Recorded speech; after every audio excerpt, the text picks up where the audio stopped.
जय हिंद साथियों। आज की शिक्षण अभिरुचि की क्लास में आपका स्वागत है।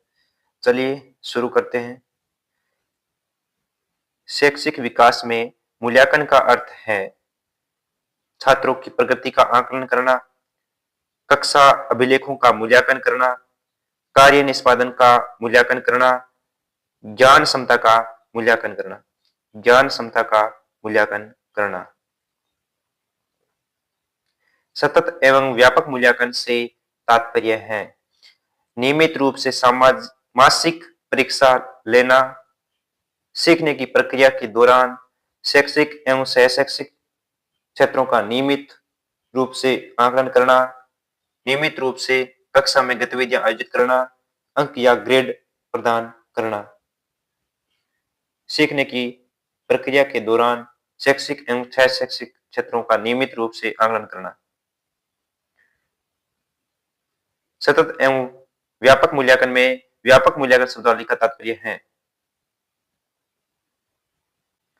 शारीरिक क्षमताओं का मूल्यांकन करना, सह-शैक्षिक क्षेत्रों का मूल्यांकन करना, शैक्षिक एवं सह-शैक्षिक क्षेत्रों का मूल्यांकन करना, शैक्षिक क्षेत्रों का मूल्यांकन करना, शैक्षिक एवं सह-शैक्षिक क्षेत्रों का मूल्यांकन करना। परीक्षा के स्थान पर सतत एवं व्यापक मूल्यांकन गुणवत्ता मूलक शिक्षा के लिए अधिक उपयुक्त है। इसमें संज्ञानात्मक क्षेत्र का मूल्यांकन किया जाता है, सह-संज्ञानात्मक क्षेत्र का मूल्यांकन किया जाता है। मूल्यांकन सतत रूप से एवं व्यापक क्षेत्रों का होता है। उपयुक्त सभी।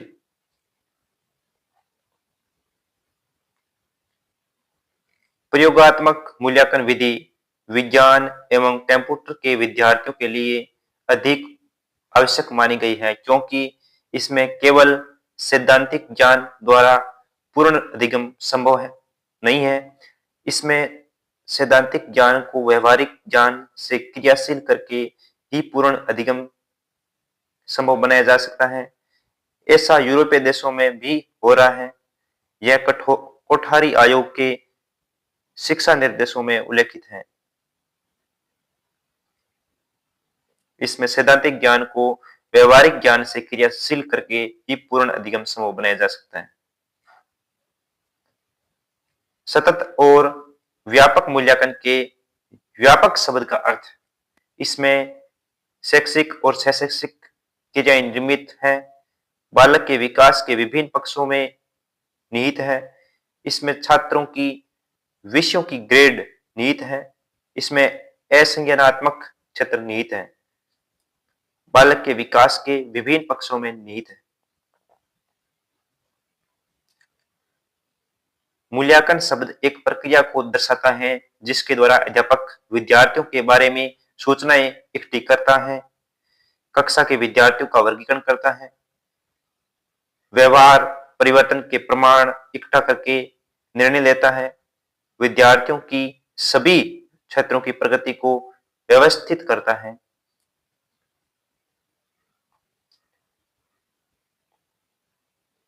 सतत और व्यापक मूल्यांकन निरंतर पृष्ठ पोषण प्रदान करता है अध्यापक और माता पिता के लिए, बालक अध्यापक के लिए, बालक अध्यापक और माता पिता के लिए, शिक्षण तंत्र के लिए।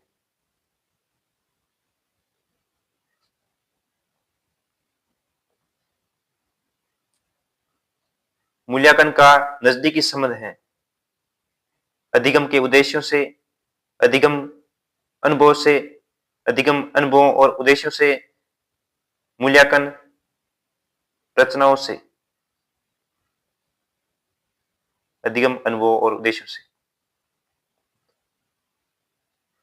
प्राथमिक स्तर पर शिक्षण अधिगम प्रक्रिया में किस प्रकार का मूल्यांकन सम्मिलित किया जाना चाहिए? रचनात्मक और निदानात्मक, स्थापन और स्वमूल्यांकन, रचनात्मक और समेकित, निदानात्मक, रचनात्मक और समेकित।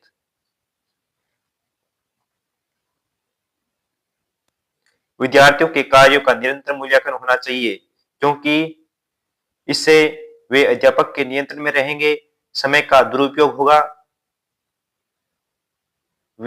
विद्यार्थी सत्र पर्यंत अध्ययन के लिए प्रेरित रहेंगे। विद्यार्थियों को परीक्षा का अनुभव मिल जाएगा। विद्यार्थी सत्र पर्यंत अध्ययन के लिए प्रेरित रहेंगे।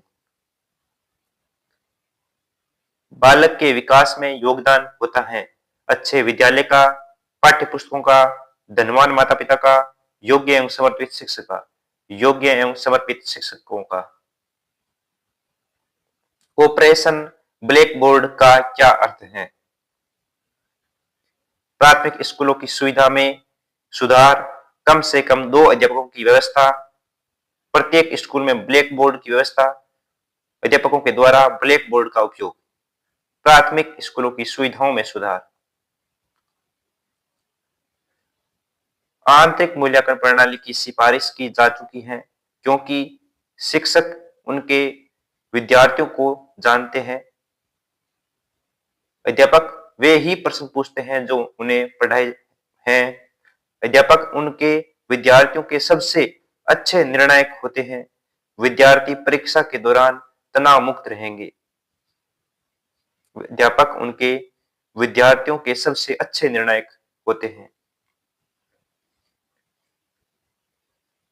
सुआयोजित प्रश्नोत्तरी आपके छात्रों को उत्साहित करती है, उन विषयों की ओर ध्यान दिलाती है जिनसे उन्हें लाभ हो, कुछ आनंद प्राप्त होता है, कराती है, विषय और कौशल पर ज्ञान बढ़ाने का प्रकाश डालती है, कुछ आनंद प्राप्त कराती है। सतत और संचयी मूल्यांकन का सबसे महत्वपूर्ण उद्देश्य है विद्यालय छोड़ने वालों की दर को कम करना, शिक्षा ग्रहण करने पर अधिक ध्यान केंद्रित करना, तनाव और चिंता को कम करना, छात्रों को विद्यालय आने के लिए आकर्षित करना, छात्रों को विद्यालय आने के लिए आकर्षित करना। सतत और व्यापक मूल्यांकन CCE संकेत करता है विद्यालय आधारित मूल्यांकन जो विद्यार्थियों से संबंधित विद्यालयी गतिविधियों के सभी पहलुओं को सम्मिलित करता है, छात्रों के केवल शैक्षिक पहलू को सम्मिलित करता है, छात्रों के व्यक्तिगत विकास को सम्मिलित करता है, छात्रों की सामाजिक अनुकूलन क्षमता को सम्मिलित करता है, बच्चों से संबंधित विद्यालयी गतिविधियों के सभी पहलुओं को सम्मिलित करता है। सतत एवं व्यापक मूल्यांकन की मुख्य विशेषता क्या है? इससे विद्यार्थियों पर कार्यभार बढ़ता है। यह विद्यार्थियों की प्रत्येक पक्ष का मूल्यांकन करता है। यह परीक्षा के भय को कम करने में सहायक है। यह अंकों को ग्रेड में बदल देता है। यह विद्यार्थियों के प्रत्येक पक्ष का मूल्यांकन करता है। सतत एवं व्यापक मूल्यांकन में ग्रेड प्रणाली का सर्वाधिक महत्वपूर्ण प्रयोजन है। छात्रवृत्ति चुनाव, विद्यार्थियों के औपचारिक एवं कार्यालयी अभिलेखों की आवश्यकता, विभेदीकरण के लिए सूचना प्रदान करना, अगली ग्रेड में प्रोन्नत।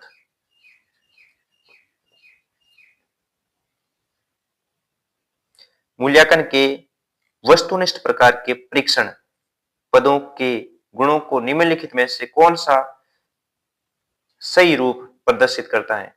वैधता एवं विश्वसनीयता, वस्तुनिष्ठता, विश्वसनीयता और वैधता, तटस्थता, सुविधाजनक और निर्माण में आसान। वैधता एवं विश्वसनीयता।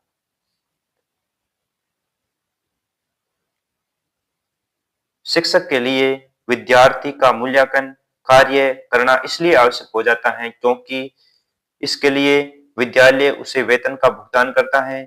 यह सरकार के सेवा निर्देशों में उल्लेखित है। इससे विद्यार्थियों की अधिगम क्षमता का ज्ञान होता रहता है। अधिगम क्षमता एवं उपचारात्मक स्थिति दोनों में सामंजस्य बना रहता है। Thank you. मिलते हैं नेक्स्ट वीडियो में।